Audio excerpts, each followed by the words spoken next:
saya berniat untuk pulang. Rencananya untuk pulang ke Jakarta melalui Krupuk atau lewat Bumi Ayu. Tapi ketika keluar masuk jalan raya, tiba-tiba pikiran saya berubah. Saya ingat laporan dari, mungkin bukan laporan, cerita dari sebagian kerabat yang berada di Patok-Nagoro Dongkelan, bahwa di Kebumen ada salah seorang leluhur kami, yaitu dari Mbah Kiai Syihabuddin Patok-Nagoro Dongkelan. Saya katakan daripada kita pulang langsung ke Jakarta, lebih baik kita coba mampir ke Kebumen, melacak dan menelusuri tempat di mana dikatakan bahwa di sana ada pesarian Syekh Rosid yang merupakan simbah dari Mbah Kiai Syihabuddin Dongkelan, di mana Mbah Kiai Syihabuddin itu adalah juga salah seorang simbah atau leluhur kami. Mungkin untuk lebih jelasnya nanti tentang siapa Syekh Rosid, kita bisa lihat di skema silsilah yang ada. Kalau kita melihat bagan silsilah ini disusun mulai dari Sultan Hamengkubuwono I atau Indro dan Mas Sujono dan seterusnya. Kemudian dari terah beliau, bapaknya Syekh Rosid, gurunya Sunan Ampel. Mbah Rosid belajar bahasa Jawa di Mekah bersama Mbah Sunan Bonang dan Mbah Sunan Ampel. Setelah fasih berbahasa Jawa, kemudian datang ke Ampel. Di Ampel mendapat firasat untuk berdakwah, dan atas usul beliau dia ditugaskan untuk di daerah Urut Sewu, negeri Urut Sewu.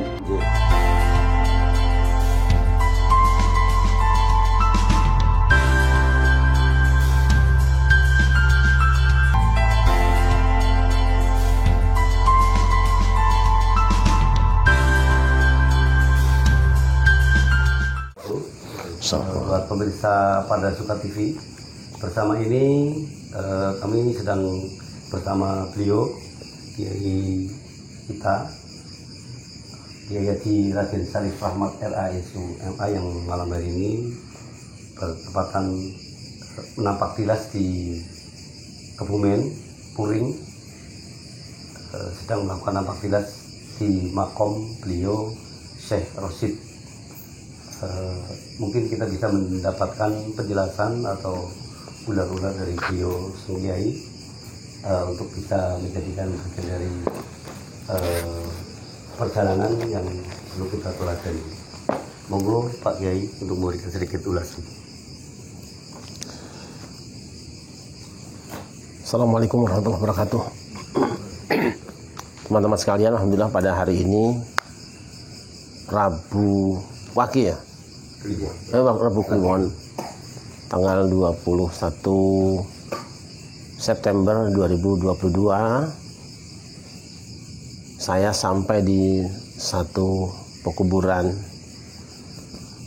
di kawasan Kerandegan, Puring, Kebumen. Sebenarnya tadi saya mau pulang ke Jakarta setelah menghadiri acara khataman kitab Alfiyah di Pondok Pesantren El Bayan, Majenang. Tetapi setelah mampir di salah seorang sahabat saya, yaitu Bapak Haji Gunawan, dan kemudian saya berniat untuk pulang. Rencananya untuk pulang ke Jakarta melalui Krupuk atau lewat Bumi Ayu. Tetapi ketika keluar masuk jalan raya, tiba-tiba pikiran saya berubah. Saya ingat laporan dari, mungkin bukan laporan, cerita dari sebagian kerabat yang berada di Patok-Nagoro Dongkelan, bahwa di Kebumen ada salah seorang leluhur kami, yaitu dari Mbah Kiai Syihabuddin Patok-Nagoro Dongkelan. Nah, sampai di jalan karena berubah pikiran seperti itu, saya katakan daripada kita pulang langsung ke Jakarta, lebih baik kita coba mampir ke Kebumen, melacak dan menelusuri tempat di mana dikatakan bahwa di sana ada pesarian Syekh Rosid yang merupakan simbah dari Mbah Kiai Syihabuddin Dongkelan, di mana Mbah Kiai Syihabuddin itu adalah juga salah seorang simbah atau leluhur kami. Mungkin untuk lebih jelasnya nanti tentang siapa Syekh Rosid, kita bisa lihat di skema silsilah yang ada. Namun kalau untuk riwayat hidup, perjalanan hidupnya, juga perjuangannya bisa dilihat di YouTube atau di Google. Saya kira itulah, tidak banyak yang perlu saya sampaikan. Ini adalah salah satu pengamalan dari sabda Nabi, ta'allamu min ansabikum ma tasiluna bihi arhamakum. Pelajari dari nasab kamu yang dengan itu kamu bisa bersilaturahim, menyambungkan silaturahim. Jadi bukan untuk bangga-banggaan. Dengan ini nanti kita akan ketemu dengan saudara semakin banyak. Tetapi perlu diingat bahwa persaudaraan kita bukan diikat oleh nasab, tetapi oleh persaudaraan kasih sayang atau ukhuwah. Karena itu ada orang mengatakan tahtajul ukhuwah ilal mawaddah wa tahtajul mawaddah ilal ukhuwah. Persaudaraan butuh dengan kasih sayang, tapi kasih sayang tidak butuh dengan persaudaraan. Tanpa ikatan persaudaraan pun kita bisa menjadi orang yang saling berkasih sayang. Saya kira itu. Baik Pak Kiai, mungkin sedikit motivasi untuk sahabat pada suka dan jamaah pada suka, khususnya di Kebumen, Cilacap dan sekitarnya, setelah diketahui bahwa ada sudah dari Pak Kiai kemungkinan untuk bisa memberikan pembangkitan terhadap sahabat pada suka untuk bisa datang kemari sebagai penemuan silsilah ini Pak Kiai, mungkin untuk pemirsa juga di pada suka TV. Ya, bersilaturahim dengan seseorang, bersilaturahim pula dengan keluarganya. Sambungkan persaudaraan dengan seseorang, tambah juga sambungkan dengan anak keturunannya, juga dengan yang di atas-atasnya. Nah, salah satu penguat mungkin silaturahim antara saya khususnya dengan warga sekitar Kebumen yang saya tidak pernah tahu sebelumnya bahwa beliau ada di sini. Benar bahwa Mbah Kiai Syihabuddin Dongkelan itu dulunya adalah punya trah di daerah Kabupaten Banyumas kalau tidak salah seperti itu. Bahkan juga berhubungan dengan Semolangu, berarti kan Kebumen sekitarnya. Barulah kira-kira 2-3 hari ini atau seminggu ini saya mendengar tentang ini, dan alhamdulillah tidak ada kesulitan kami bisa menemukan malam hari ini. Ayo kita perkuat persaudaraan, dan tentu insya Allah mungkin akan lebih banyak saya bisa bertemu dengan saudara-saudara saya di sekitar Kebumen ya dan sekitarnya gitu. Mudah-mudahan jadi tambah kuat silaturahim kita. Baik, terima kasih Pak Kiai. Sebelum kita nanti melihat bagian strukturnya di papan, mungkin ini khusus untuk sahabat dan pemirsa pada suka TV, sudah tentunya cukup sekali alasan santri-santri beliau Sang Kiai dengan jamaah-jamaah atau sahabat-sahabat pada suka punya alasan yang kuat untuk bisa datang kemari untuk melakukan ziarah ke sini ya Pak Kiai. Atau dulu nanti kita lanjutkan untuk melihat dan penjelasan dari beliau Sang Kiai.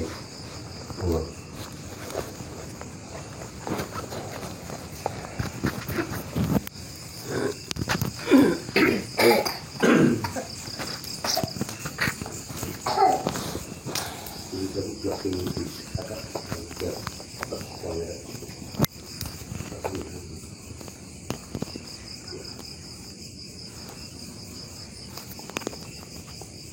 Masuk saja. Oke.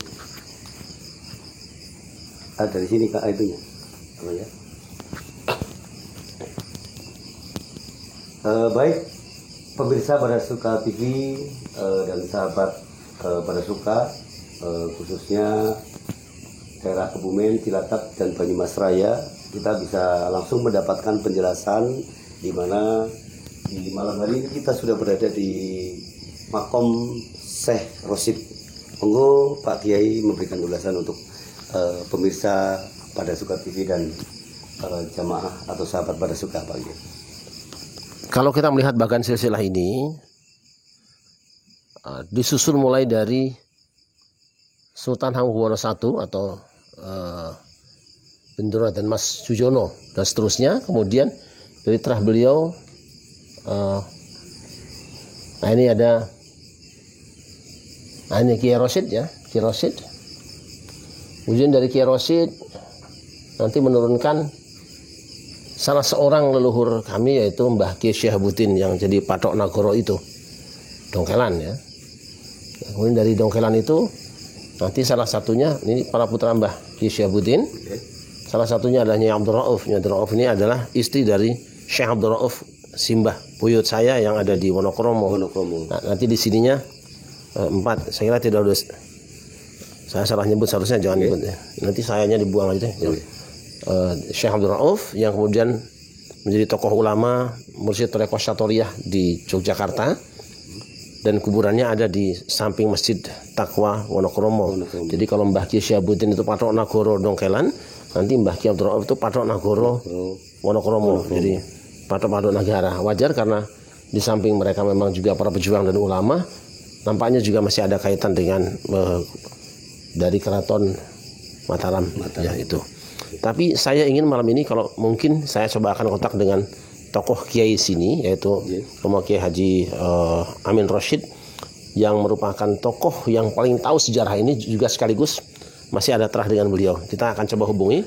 Kalau beliau memang bersedia, kita akan ke sana langsung. Terima kasih. Terima kasih pemirsa Badai Suka TV yang nanti bisa dilanjutkan untuk soal langsung ke tokoh terdekat di sini sama Sang Kiai. Tentunya malam hari kita mendapatkan sesuatu yang luar biasa dan menjadi bagian dari alasan santri beliau Sang Kiai, sahabat Pada Suka dan jamaah Pada Suka yang terdekat nanti bisa ngambil ngalap berkah berbondong-bondong dengan alasan yang kuat bahwa beliau berada di dalam posisi sebagai keturunannya. Matur suwun pemirsa Pada Suka TV, sampai ketemu untuk pembahasan berikutnya. Matur suwun.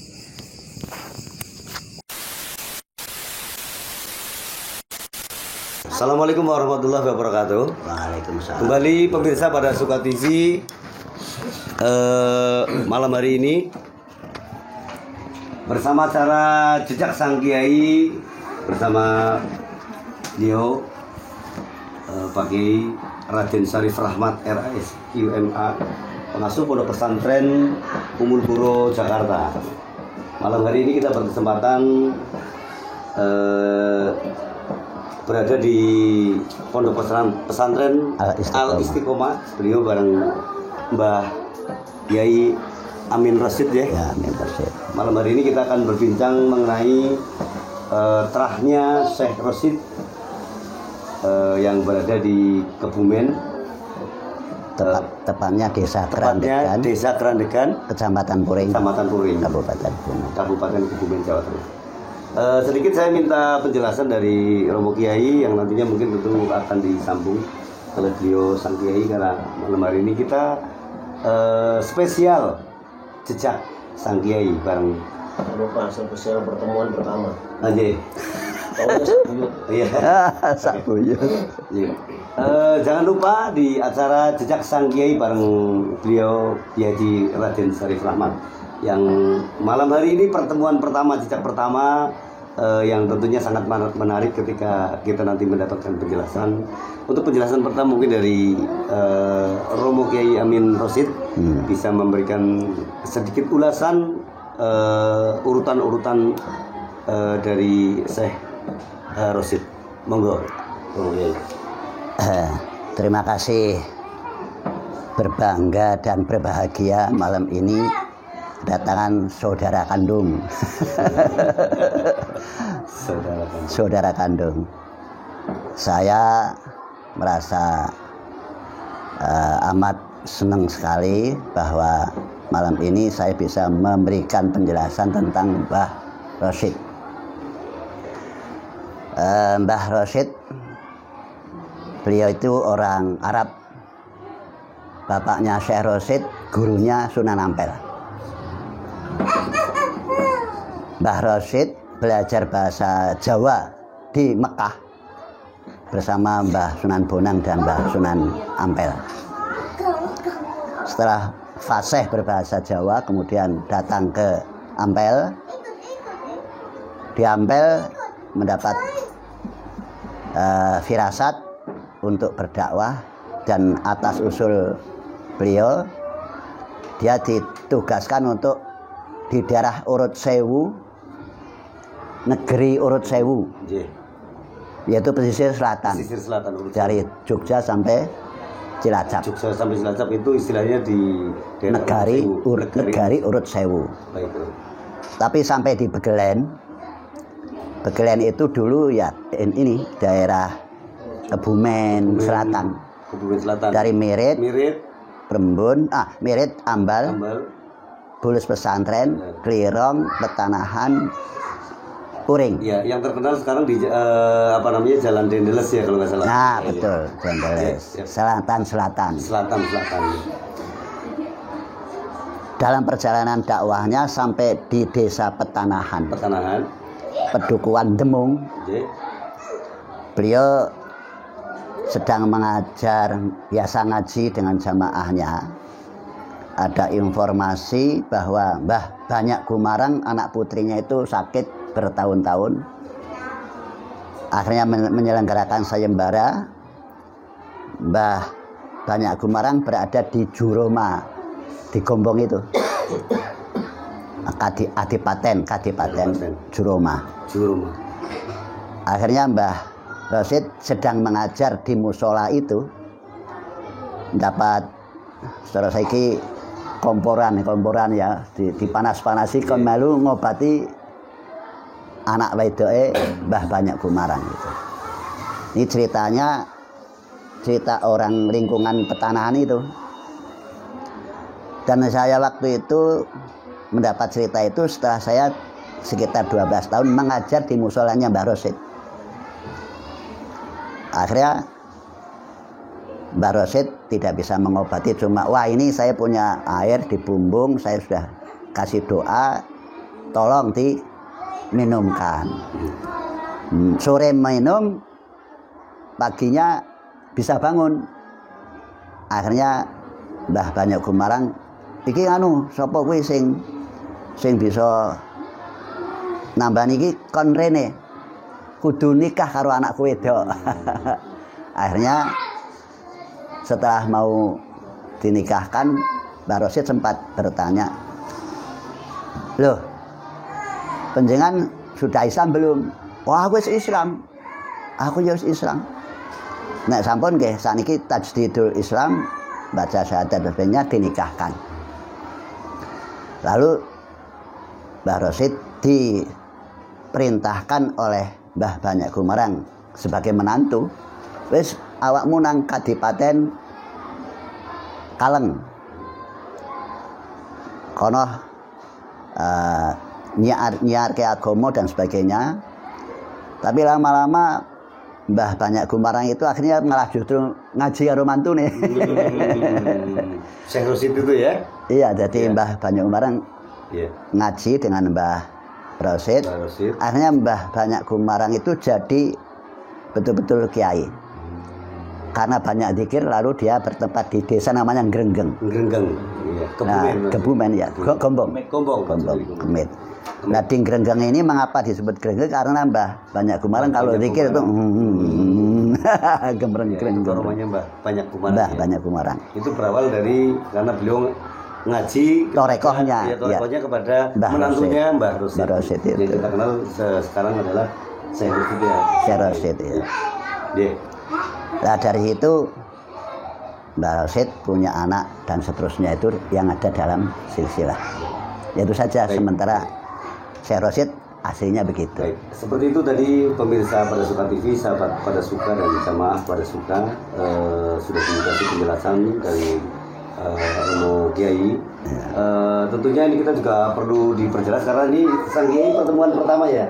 Sang Kiai pertemuan pertama yang luar biasa. Kemudian datang ke sini disuguhi minuman khasnya Kebumen, sekoteng. Gua hangat-hangat petang.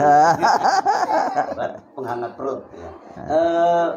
Sang Kiai mohon izin nanti mungkin ada bisa dikasih penjelasan juga terkait zuriat dari Mbah Rosid atau yang kita kenal sebagai Syekh Rosid, kok bisa ketemu dengan Romo Kiai kemudian dengan sang Kiai kita.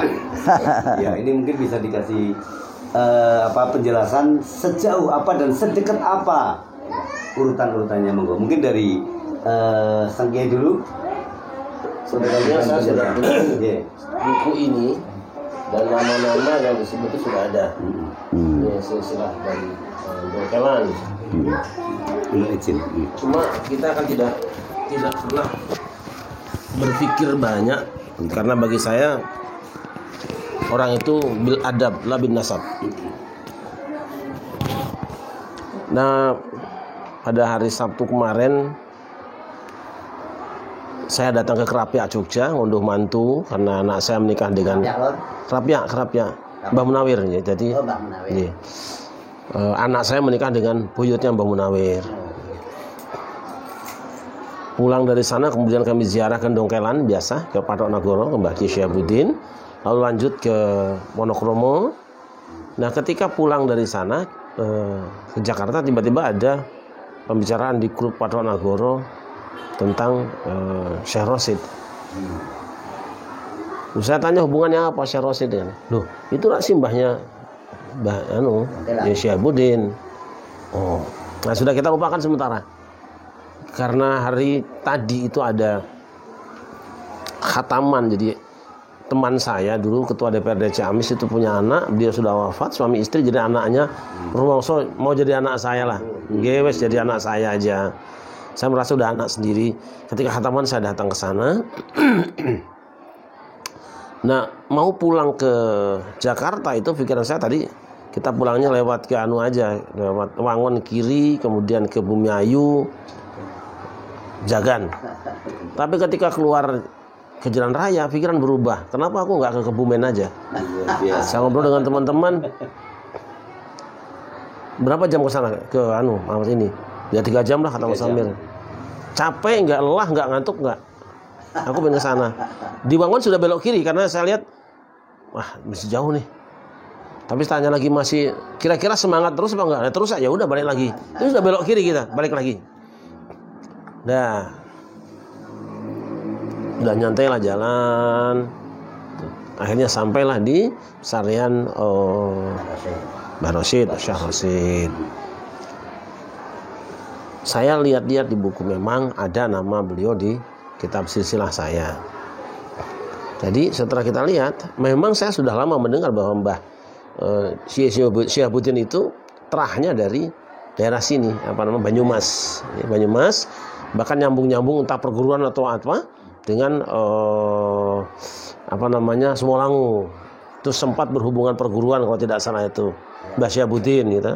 Ya. Sempat dibicarakan oleh kalau nggak salah itu Kang Jumali. Kang Jumali itu anak siwo saya di Blawong, Jogja. Kita lihat, ya benar kalau begitu benar. Ternyata Mbah Kiai Syihabuddin itu adalah terah dari Mbah Rosid, dari Mbok Saniem, kemudian Ibu Saniem, kemudian lahir turun dari beliau ke Nyai Abdul Rauf. Nah, Nyai Abdul Rauf itu adalah putri dari Mbah Syihabuddin. Mbah Syihabuddin itu cucu dari Syekh Rosid. Nah, Nyai Abdul Rauf ini menikah dengan Syekh Abdul Rauf. Syekh Abdul Rauf dia melahirkan kita ke bawahnya. Dari Syekh Abdul Rauf kemudian ke bawahnya Mbah Abdul Hamid, Mbah Romli, Romo dan saya. Nah, saya barusan kaget juga ketika beliau mengatakan bahwa beliau dari Ar-Raufi. Iya, saya Raufi. Sama. Tapi nampaknya dapurnya tuaan saya hari ini. Dari situ. Tapi kalau jalur yang satu lagi mungkin beliau lebih duluan ya. Nah, seperti itulah. Jadi alhamdulillah nambah kuat persaudaraan. Jadi ya, saya juga kaget apa iya tuh ya. Ada sebab yang saya tahu yang dari Kebumen itu ibu saya ada terah Kebumen juga dari Mbah Abdullah Sajat, Mbah Udo Senjoyo itu terah ibu saya, cuma di Ciamis. Ngoten. Baik, pemirsa pada Suka TV, sahabat pada Suka dan jamaah munajat pada Suka, tentunya malam hari ini kita sudah lebih terang benderang mendapatkan sang kiai tadi memberikan penjelasan dari urutan-urutan yang waktu itu beberapa tahun yang lalu atau terakhir-terakhir ini kita baru mendapati jejak sang kiai itu dari Kiai Jogja siapa Pak ya? Kiai Abdul Rauf, kemudian sampai malam hari ini kita mendapatkan penjelasan bahwa ada terah dari Syekh Rosid yang malam hari ini. Mungkin bisa dikasih statement terakhir terkait kedekatan sang kiai dengan Romo Kiai Amin Rosid, kedekatannya sejauh apa, kemudian serkat apa? Mungkin, monggo. Begini, jadi hari Sabtu mantu. waktu tamu dari Jogja hari Minggu. Minggu di Jogja. Hari Minggu saya kedatangan itu yang rombongannya juru kunci Mbah Syahabuddin. Ada orang 6 termasuk Minggu. Jadi sebenarnya hari Minggu itu saya sudah merasa, loh, saya mau ketemu dengan saudara-saudara saya. Jadi dari rasa batin saya nyambung. Akhirnya pada hari kemarin Mas Arif menanyakan lewat WA. Wah, ini waktu itu saya masih yakin Mas Arif ikut yang rombongan 6 itu. Ternyata orangnya beda. Orangnya beda. Akhirnya wah ya sudah, kalau memang masih sambung kan nanti sambung. Jadi pertemuan saya dengan Mas Arif ini, saya sering baca, saya sering buka YouTube, saya sering ikut TV One. Saya lihat ini, ini potongannya wong Yojoki. Jadi waktu itu sudah saya prediksi ini mungkin orang Jogja ini. Bahasa-bahasa yang muncul kadang-kadang kelihatan, loh, kayak dulurku ya. Nah, sama dengan waktu jejak Gus Dur di Kebumen. Saya juga menjadi narasumber waktu itu karena saya dekat dengan Gus Dur. Mbak Sinta itu dengan saya satu kelas waktu kuliah di Jogja. Jadi akhirnya bersambung. Jadi memang arwahu junudum mujanadah. Ruh itu seperti divisi tentara. Jadi ada Diponegoro, ada Brawijaya, ada Siliwangi. Ini kebetulan ini yang Diponegoro. Divisi di dunia itu juga akan ketemu, apalagi besok di akhirat. Jadi itu arwah itu begitu. Jadi itu hal yang oleh akal kadang nggak masuk, tapi Allah menciptakan lakonnya seperti itu. Jadi Mas Arif dengan saya sekarang bisa bersatu dalam duduk bersama. Mudah-mudahan ila yaumil qiyamah. Jadi itu saja tentang kedekatan saya dengan Mas Arif melalui batin. Baik. Jadi batin saya dekat dengan Mas Arif juga dekat dengan saya karena Mbah Dro'ub tadi. Mbah Dro'ub tadi. Dan sebenarnya terah dari Mbah Rosid ini ternyata tersebar.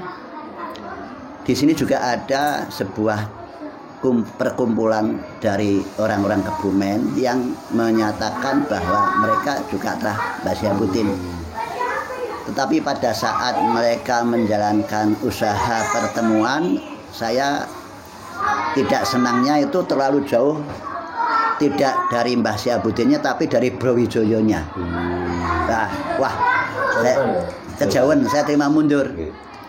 Saya dari bahasan tafsir saja sudah ribuan orang, apalagi kalau sampai ke Mbah Syahabuddin. Jadi itulah yang membuat saya banyak bahasanya ya masuk dalam tanah supaya jangan kelihatan. Termasuk Mbah Rosid ini kan saya hanya memulai membangunkan. Alhamdulillah waktu itu saya punya uang ya, bisa membangun itu sendiri dan sebagainya.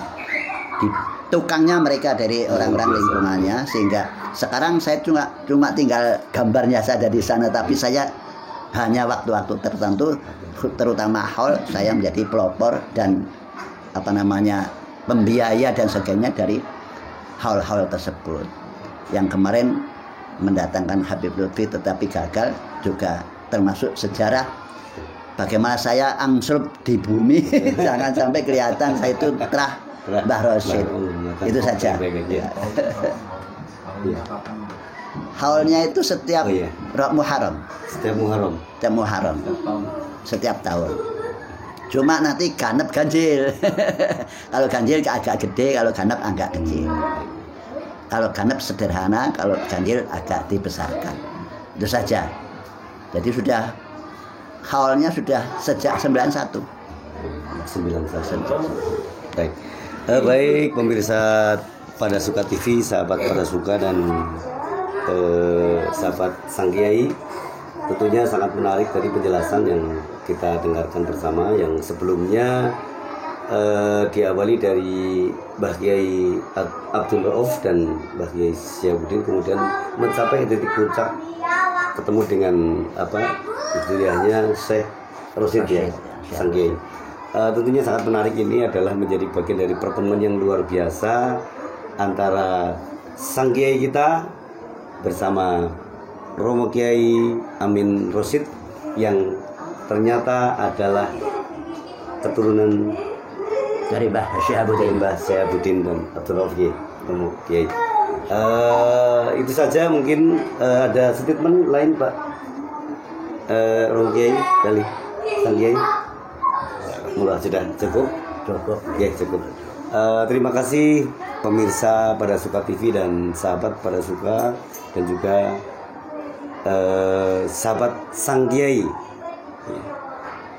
Kemudian malam hari ini menjadi sesuatu yang luar biasa, ditemani sama Bu Nyai dan juga santri Sang Kiai. Begitu penjelasan dari pertemuan malam hari ini. Dan tentunya ini menjadi bagian dari pertemuan yang luar biasa untuk pemirsa Pada Suka TV. Wassalamualaikum warahmatullahi wabarakatuh. Terima kasih.